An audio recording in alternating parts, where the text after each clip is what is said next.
হালালকে হালাল মানে হারামকে হারাম মানে তাহলে জান্নাতে যাইতে পারে।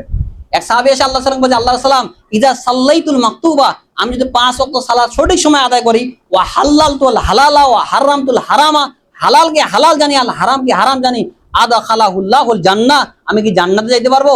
আল্লাহ রাসূল সাল্লাল্লাহু আলাইহি সাল্লাম বলেন, নাম, হ্যাঁ তুমি জান্নাতে যাইতে পারবে। তাহলে 3টা কাজ, এক 5 ওয়াক্ত সালাত সঠিকভাবে আদায় করবেন, হালালকে হালাল জানেন, হারামকে হারাম মানেন, তাহলে আপনি জান্নাতে যাইতে পারবেন। তাহলে এই গজব, এই আযাব এত কিছু আসবে না। আজকে এত বেশি পরিমাণে জেনা বেবিচার সমাজের মধ্যে সয়লাভ হয়ে গেছে। দেখবেন যে বিভিন্ন পার্কে একটা মেয়ের রানে উড়তে একটা ছেলে শুয়ে বাদাম খাচ্ছে। এমপি যায়, মন্ত্রী যায়, ডিসি যায়, কেউ কিছু বলে না, বলাই নাকি যাবে না। এটা নাকি জাহিলিয়াতের যুগ, এটা নাকি অসভ্যের যুগ। আজকে এতটাও আমাদের অবনতি হয়ে গেছে, কেউ কিছু বলে না। জেনা বেবিচার প্রকাশ্যে চলে। আল্লাহ রাসূল সাল্লাল্লাহু আলাইহি ওয়াসাল্লাম বলেন যে গাধা যেমন গাদির সঙ্গে জেনা করে লজ্জা বুঝে না, নারী পুরুষ খোলা মাঠে জেনা করবে লজ্জা বুঝবে না।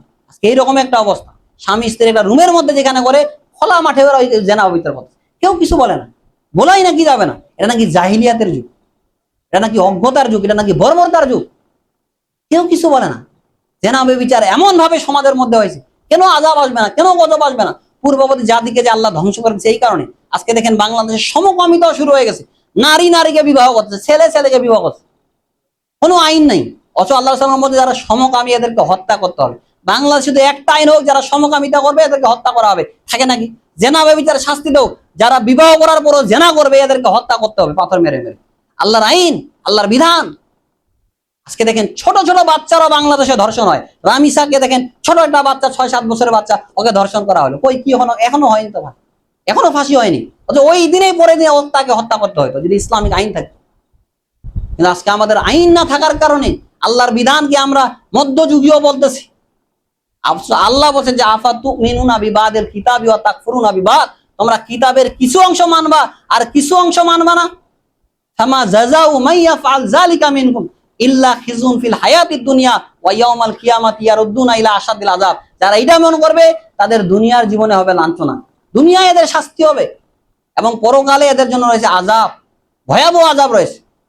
এই কারণে এটা আপনি বলিয়েন না যে আল্লাহর আইন, আল্লাহর বিধান এটা চলবে না, এগুলা মধ্যযুগীয়। এই কথা আপনি যদি বলেন, আপনার সঙ্গে সঙ্গে ইমান চলে যাবে। আপনি যতই সালাত আদায় করেন, যতই হজ করেন, যতই সিয়াম পালন করেন না কেন, আপনার কোনো কিছু কাজে লাগবে না। কেউ যদি বলে যে আল্লাহর বিধান চলবে না, আল্লাহর বিধান মধ্যযুগীয়, এই কথা বললে আপনার ইমান থাকবে না। আপনি হজ 1 বার কেন 10 বার না করেন না কেন, আপনার ইমান যদি এইরকম থাকে যে আল্লাহর আইন চলবে না, ওগুলা বড় আইন, এরকম বলতেছে না, ওর ইমান ওইখানেই শেষ, ওই জায়গায় শেষ। বুঝছেন? এখানে সম্মানিত উপস্থিতি কথা বলছিলাম যে কিয়ামতের আলামত